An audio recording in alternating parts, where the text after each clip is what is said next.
Not many wives would be thrilled with the idea of a two-family home, especially if the mother-in-law happens to be a monster. In my case, both my mother-in-law Olivia and my husband Mason left me no other choice but a two-family home. What's worse, they have been cooking up an outrageous plan without my knowledge.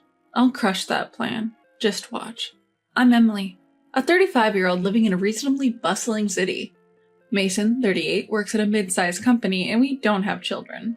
We live in a rented apartment, which is both poorly built and has the unfortunate characteristic of resonating with every thud because Mason, who stands 5.47 feet tall, weighs more than 176 pounds, and has a precarious physique. As a result, we've been on the receiving end of complaints from our neighbors on both sides and below multiple times. Each time we receive complaints, we apologize and I tell Mason he needs to lose weight. However, Mason responds, "I'm tired when I get home from work, don't talk to me about this."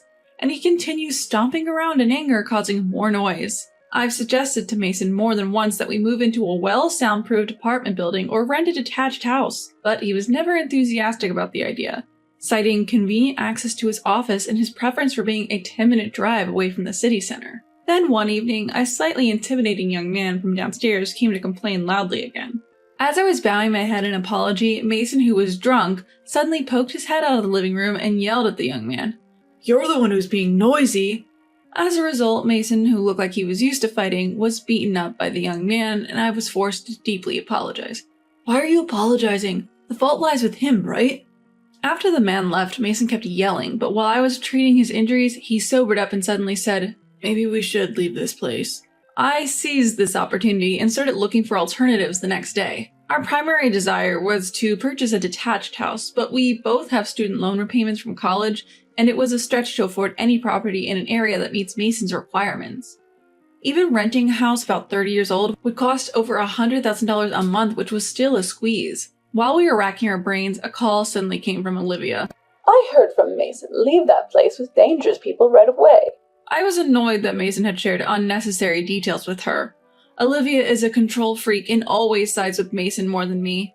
Before marriage, I worked for a relatively large company and received a salary almost equal to Mason's, but she ordered me, "Don't be impudent. Just because you're a woman. When you get married, cut back on work and take good care of my son." Even Mason agreed with that, so now I'm a part-timer doing clerical work from home for that company. My salary has dropped to less than a third, and when Olivia found out, she seemed satisfied, saying, "That's good." It was frustrating. Now I wondered what she was going to say this time, and I replied with trepidation, "Yes, I also think we should move, but we haven't been able to find a good place yet." Then, as expected, she blurted out an outrageous suggestion. "What are you talking about? Why don't you just live with us?" I was going to refuse, but her words, "Mason is in full agreement. Come on for this weekend, let's discuss the details," left me speechless. Hold on, Mason didn't mention anything about this to me. Caught off guard, Olivia left me with a, "So we'll meet next Saturday at 10 a.m. I'll be waiting," before abruptly ending the call. I quickly shot off an email to Mason but received no reply. I tried calling him around the time he'd leave the office, but no answer. He got home around 11 p.m., clearly tipsy. "Hey, did you not read my email?" As I blurted out in frustration, he replied, "What's the big deal? We're getting to live in a brand new house, what's not to like?" Wait, you mean your parents' house? The one that's over 40 years old and starting to fall apart? "Oh, didn't Mom tell you? They're building a new two-family house." What? I wasn't told about this. "Dad's putting down the deposit, so we're covering the rest. We're taking out the mortgage together in both of our names." Wait, what do you mean we're covering the rest? Apparently Mason had been at his parents' place discussing the mortgage with them. They went ahead without consulting me, his wife. "According to the estimate, our monthly payment is going to be a bit over $100,000. That's only about $30,000 more than our current rent." That extra $30,000 is quite significant. Where does he plan on finding that money? I held my head in my hands. Once Olivia and Mason decide on something, there's no changing their minds. "If you take on more work from home, we can easily cover that $30,000, right?" My job mainly involves data entry. It's part-time, and I only get paid if there's work. It's not like jobs will just come pouring in just because I want to earn more. I've explained my work situation to him several times, but he just doesn't seem to get it. And if he knows how much the monthly payment would be, it means the plan has moved along quite a bit.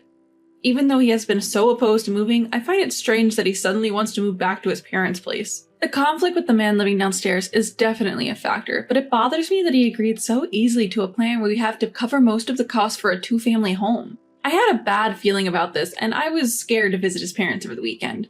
When we did go, Olivia was all smiles saying, "Let's live in a two-family house together. I've even invited a sales rep." And sure enough, she'd arranged for a salesperson from a major home builder to be there.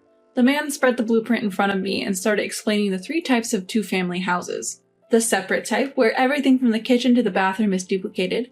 The shared type, where only some parts are shared between the two families. And the integrated type, where all living spaces are shared. Of course, I would prefer either the separate or shared type, but Olivia and Mason were in favor of the integrated type. It's better for us to live together, don't you think? And the construction cost can be significantly reduced. While it's nice to save on construction costs, I have no desire, let alone ability, to live closely with Olivia. Besides, the integrated type is more convenient for raising kids, right? I'll be there to help. Raising kids? After trying for several years, we'd given up on having children. I'd explained this to Olivia. Why was she talking about raising kids? Something was definitely off. Seeing my stunned silence, Mason hastily added, No, it's just in case we have kids in the future," he stuttered, trying to deflect the issue.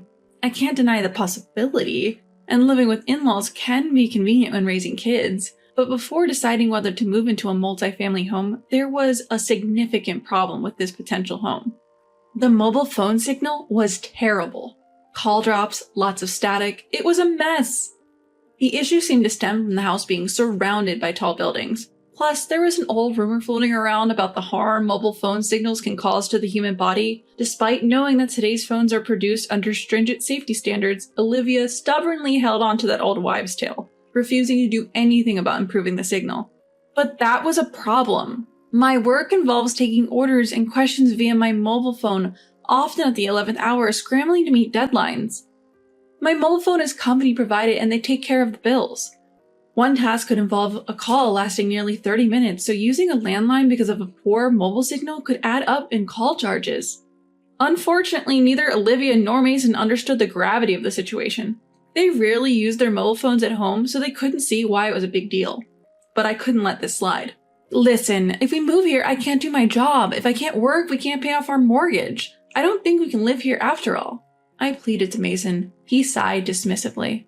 The multifamily home we were planning to build was to be in both Mason and I's names, with both of us responsible for the mortgage payments. Mason claimed it was for a larger tax break from the mortgage deduction. In reality, there was another reason.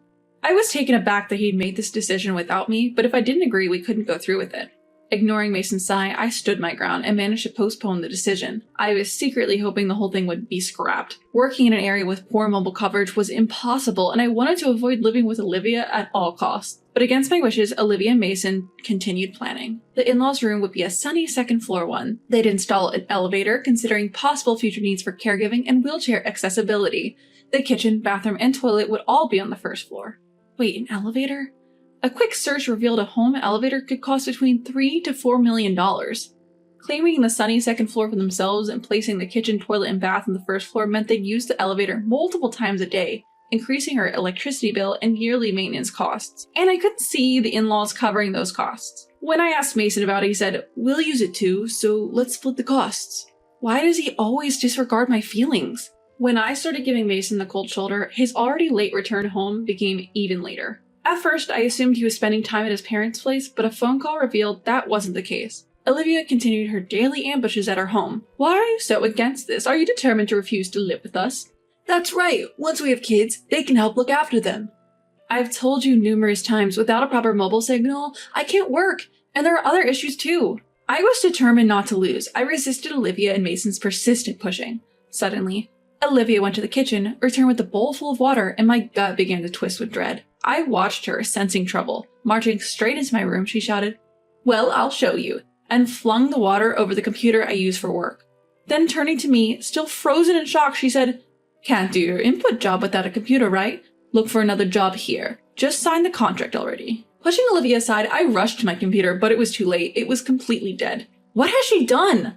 I glared at Olivia and said, "This is my company-issued computer, a new one purchased just for me. It cost over $150,000. What are you going to do about it?" Suddenly, Olivia turned pale. What? I just stumbled a little and the water splashed on it. I didn't know anything about that, she blurted out, attempting to flee the scene. I caught hold of Olivia, turned to Mason, and flashed the divorce papers at him with a smile. Let's just get divorced already. Living with Olivia is the worst. It would be so much better to get divorced right now. I had never brought up divorce before, so both Mason and Olivia were shocked. Hold on! This is so sudden! We haven't even signed the contract yet. Oh, so you're saying it's okay to divorce after signing the contract? No, that's not what I cut off Mason's faltering response. I already know everything. You plan to co-own the house, make me pay half the mortgage, and then divorce me, didn't you? How did you know that? Chloe called me. At the mention of the name Chloe, Mason turned as pale as a ghost. Yes, your dear, sweet Chloe called me. She pleaded with me to break up with you quickly. You see, Mason was cheating on me with a young woman named Chloe, and she was pregnant. According to her, Mason promised to divorce me, live with her, and move into a brand new 2-family house. He even told her that they could dump all childcare responsibilities on Olivia. Did she tell you all that? In the face of a flustered Mason, I continued, no wonder you wanted to co-own the house. If we co-own the property and each take our separate loans, even after a divorce, I would still have to pay off the loan I took. One tricky thing about joint mortgages is that if the named parties divorce, neither party's payments are exempted. Moreover, a mortgage is exempt from asset division, meaning even though my payments might be offset somewhat by alimony, they will not be zeroed out. After explaining this, I turned to Olivia, who was averting her eyes, and said, It's Emily's fault for not having a grandchild. Just as I thought, Olivia was aware of Chloe and the child and was trying to welcome them into this home. Oh, so it's all my fault, huh? But you rushed to contract the 2-family house loan before the divorce because it would be troublesome if we got divorced before, right? At that point, both Olivia and Mason bit their lips and looked down. I held the divorce papers out in front of Mason and said, If you say you're not divorcing, you can't marry Chloe. She told me she's terminating her apartment lease at the end of the month. She's ready to move into your parents' house as soon as possible and put in her orders for the 2-family home. If I don't divorce you, I'll stay in the apartment that's in your name, and your mistress will comfortably settle into your parents' house. Money will be tight, and your reputation will suffer, won't it? After I said all that, the two of them started to panic, and in the end, Mason reluctantly signed the divorce papers. I kept quiet about Chloe saying, I'm going to stick that old hag in the sunless ground floor. I mean, it's all good, right? I heard from the neighbors what happened afterwards. After divorcing me, Mason married Chloe, but due to her strong opposition, they ended up not building the 2-family house. But of course, there was no way the young Chloe could bear to live in his old house that's over 40 years old, and Olivia, burdened with the baby, was grumbling nonstop.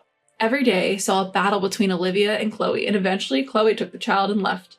I heard Mason is now sleepless at night, worrying about the compensation and asset division from our divorce lawsuit, living expenses claimed by Chloe during their separation, the impending divorce lawsuit from her, and the child support that he will likely have to pay. Chloe, on the other hand, is impatient about the compensation claimed from their divorce lawsuit, and seems to be pressuring Mason to pay. And Olivia, who destroyed my company-issue computer by splashing water on it, intends to have Mason cover the compensation as well. Lately, there seems to be a car with the real estate agency logo parked often at the in-laws, so they're probably going to sell the house. My deepest condolences.